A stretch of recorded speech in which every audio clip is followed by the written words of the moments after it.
23 April, apa yang harus dipersiapkan oleh Anda untuk menyongsong hari bersejarah bagi bangsa ini?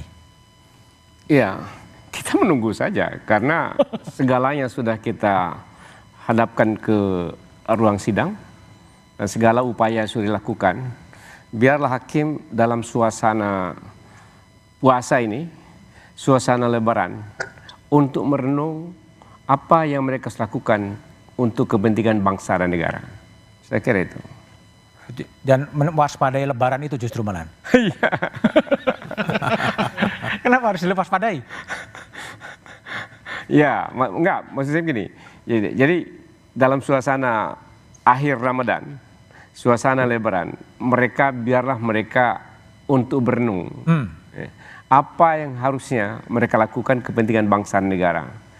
Kalau pemilu seperti pelaksanaan pemilu tahun 2024 ini tidak dikoreksi, maka akan terulang pada masa yang akan datang. Oke. Karena itu disinilah MK mengkoreksi bagi MK untuk meluruskan jalannya demokrasi. Oke, baik, Bang Todung Mulya Lubis.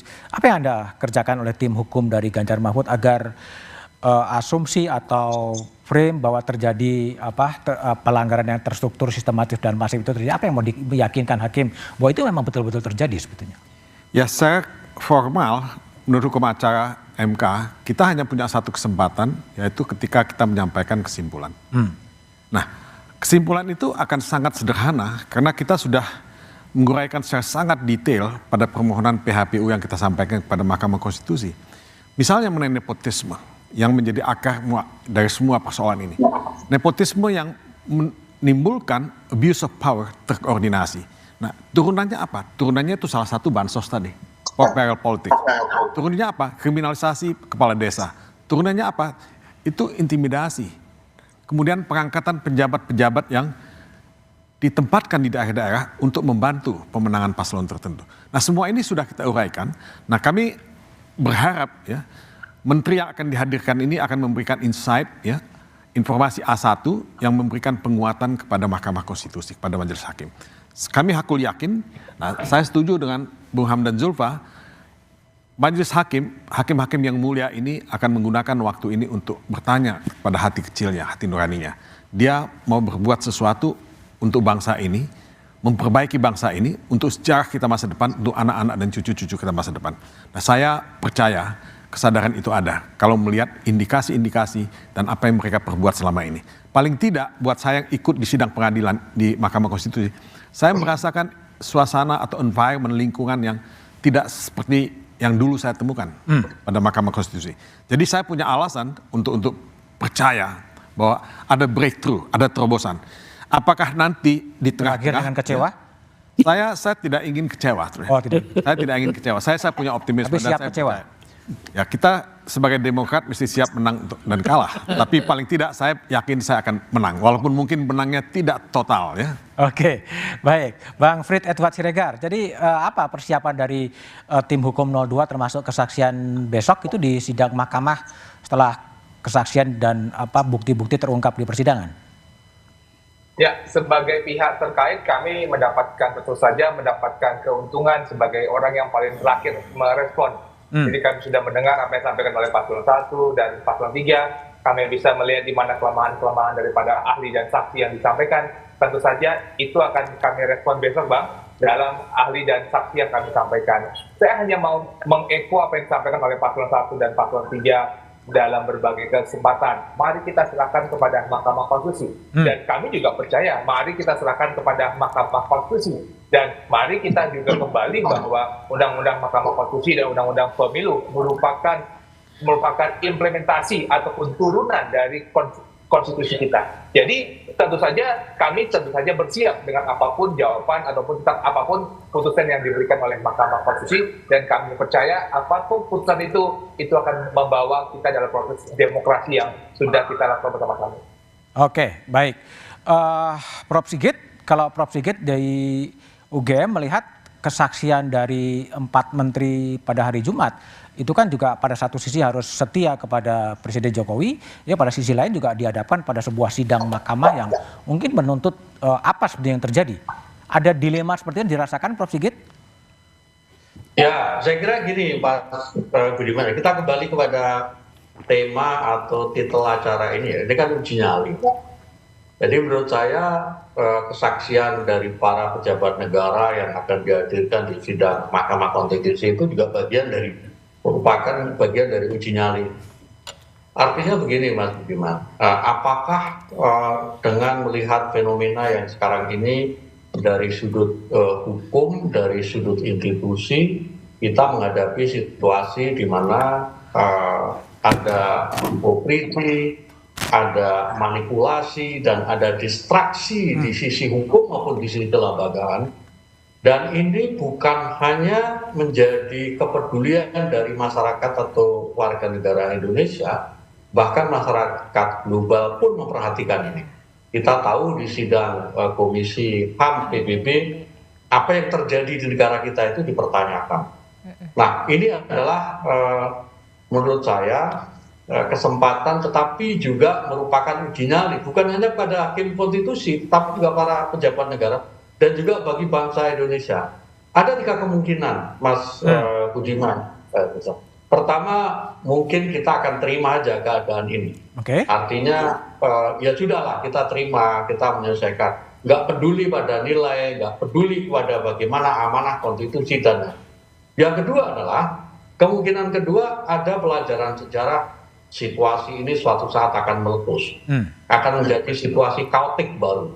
Kalau yang sekarang kita hadapi adalah kaotik legal system, maka ada kemungkinan yang terjadi adalah kaotik yang lebih besar. Sebagaimana terjadi tahun 98. Atau yang ketiga adalah kita semua, Mahkamah Konstitusi, para pejabat negara, dan kita semua punya kesempatan atau memanfaatkan kesempatan untuk mencegah ini semua, supaya kaotik yang lebih besar itu tidak terjadi bagi bangsa dan negara ini. Saya kira itu Mas Budiman. Oke, baik Prof. Sigit. Prof. Sulis, kalau tadi kan berawal dari putusan MK 90, MK yang mengawali, apakah kemudian nanti MK yang akan mengakhiri ini menjadi sesuatu yang lebih balance gitu? Kalau menurut Prof. Sulis, apakah itu bakal terjadi atau ya sudahlah ini yang akan terjadi gitu? Saya pertanyaannya adalah apakah mahasiswa hukum di seluruh Indonesia akan mendapatkan pembelajaran yang bagus dari putusan MK yang landmark atau justru yang tidak gitu ya. Nah, saya tuh punya harapan dan saya kira hakim-hakim MK juga akan melakukan analisis yang beyond analisis doktrinal. Mengapa begitu? Karena di persidangan itu hakim MK sudah banyak dibantu oleh berbagai macam keahlian dan itulah yang sebetulnya dituntut oleh dunia hukum ke depan. Jadi bagaimana pengembangan studi hukum interdisiplin di dalam pembuktian pork barrel, di dalam pembuktian politisasi yudisial. Di situ ada banyak sekali ahli-ahli filsafat, politik, psikologi, sosial, antropologi dan lain-lain, dan lalu juga akan didatangkan menteri-menteri. Jadi saya sangat berharap bahwa memang yang akan dihasilkan oleh putusan MK itu betul-betul adalah putusan yang landmark, yang beyond analisis doktrinal, tetapi analisis yang interdisiplin. Oke, baik.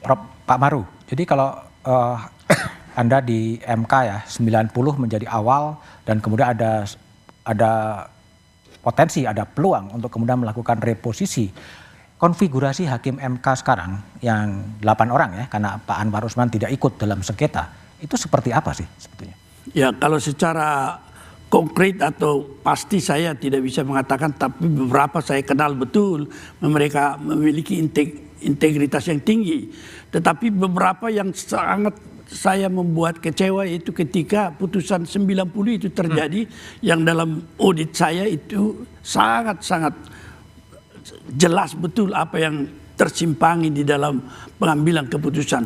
Oleh karena itu saya sekarang hanya menghimbau sajalah kepada hakim MK ini, kembalilah bahwa prinsip diberikan independensi kepada mereka bukan menjadi hak mereka itu, tetapi untuk rakyat seluruh Indonesia agar mereka bisa imparsial, tidak memihak dan bisa mengambil putusan yang adil. Jadi saya kira kalau kepada masyarakat kita juga saya menyerukan juga supaya siap menerima apapun putusan yang diberikan Mahkamah Konstitusi, termasuk kepada aparatur pemerintahan. Dia siap juga menerima, termasuk yang ekstrim sekalipun, karena peradilan ini adalah merupakan suatu ujian pengawasan terhadap semua lembaga.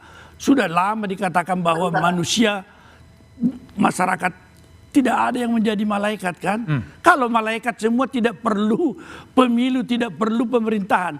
Pejabat juga ini termasuk KPU, Bawaslu yang tadi diserukan oleh mungkin suaranya Pak Fritz itu masih Bawaslu itu, seolah-olah tidak ada yang salah.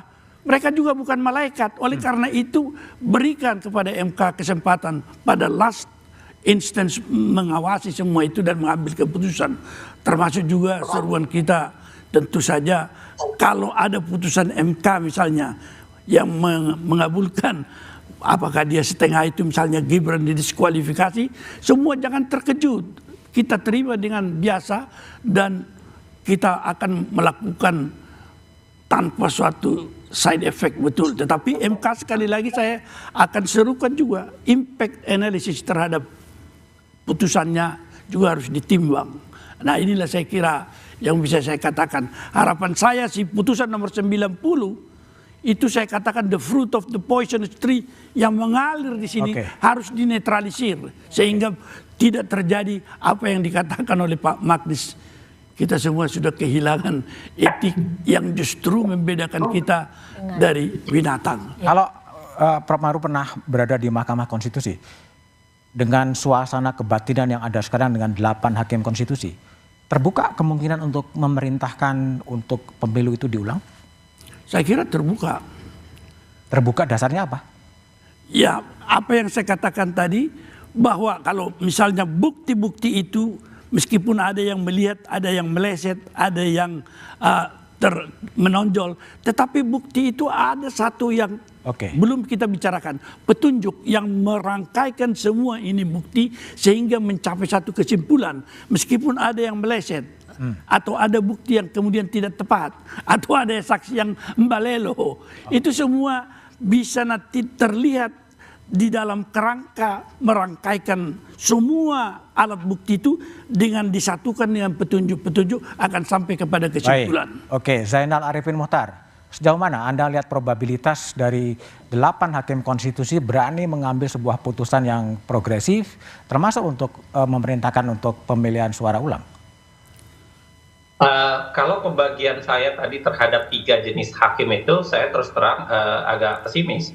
Kecuali kalau hakim yang progresif, hakim yang baik ini, itu bisa mengambil tempat atau bisa mengambil hati hakim yang berada di tengah itu bisa terjadi perubahan. Karena kalau hakim yang berada di sebelah satunya, saya kira hakim yang memang sudah terafiliasi ya, jadi sulit untuk berharap dia melakukan perubahan gitu.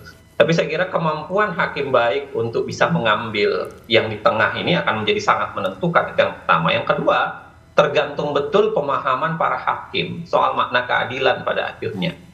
Sekedar mungkin karena ini akhir Ramadan ya, dan saya kira akan menjelang Idul Fitri, mereka harusnya ingat bahwa yang namanya keadilan itu dalam hadis Rasulullah itu ya jadi semacam pancangnya langit dan bumi, itu kan tiang pancangnya langit dan bumi. Jadi betapa pentingnya yang namanya keadilan itu. Kalau itu bisa tegak, betapa pentingnya itu tegak. Karena kalau tidak dia seakan-akan meruntuhkan pancang bumi dan langit itu. Nah, tapi ada satu hal yang paling penting, Mas BDM, saya kira yang harus kita ingat semua. Republik ini tidak selesai di tanggal 22 April. Republik ini tidak selesai di tanggal 20 Oktober dipelantikan. Republik ini akan terus berjalan. Maka saya kira kita semua harus membangkitkan kesadaran kolektif bersama untuk terus melanjutkan yang namanya kritis. Mau menang atau mau kalah di putusan tanggal 22 April, semangat kritis, semangat untuk menegakkan demokrasi itu harus tetap dilakukan.